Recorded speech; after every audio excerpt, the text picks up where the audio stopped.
kedir kıylarıma dar etme. Oğul versen musulman ver gelinimi, kişin kedir kıylarıma dar etme.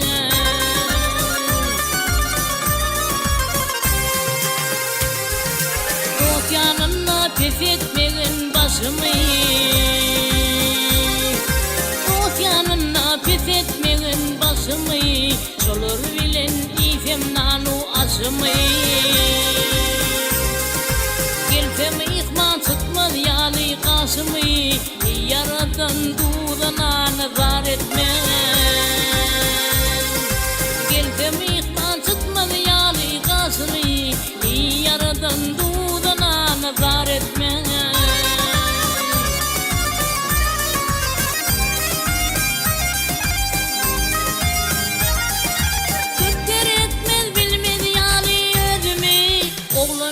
Tecitme veri kıydımı, al gözüme zar etme sol gözümü, bir balamı bir namarda yar etme.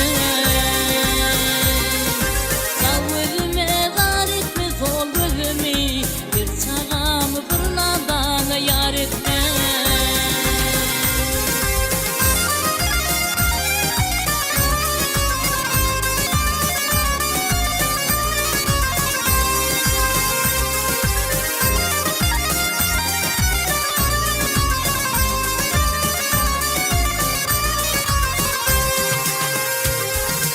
Yine de dilim senin hanım,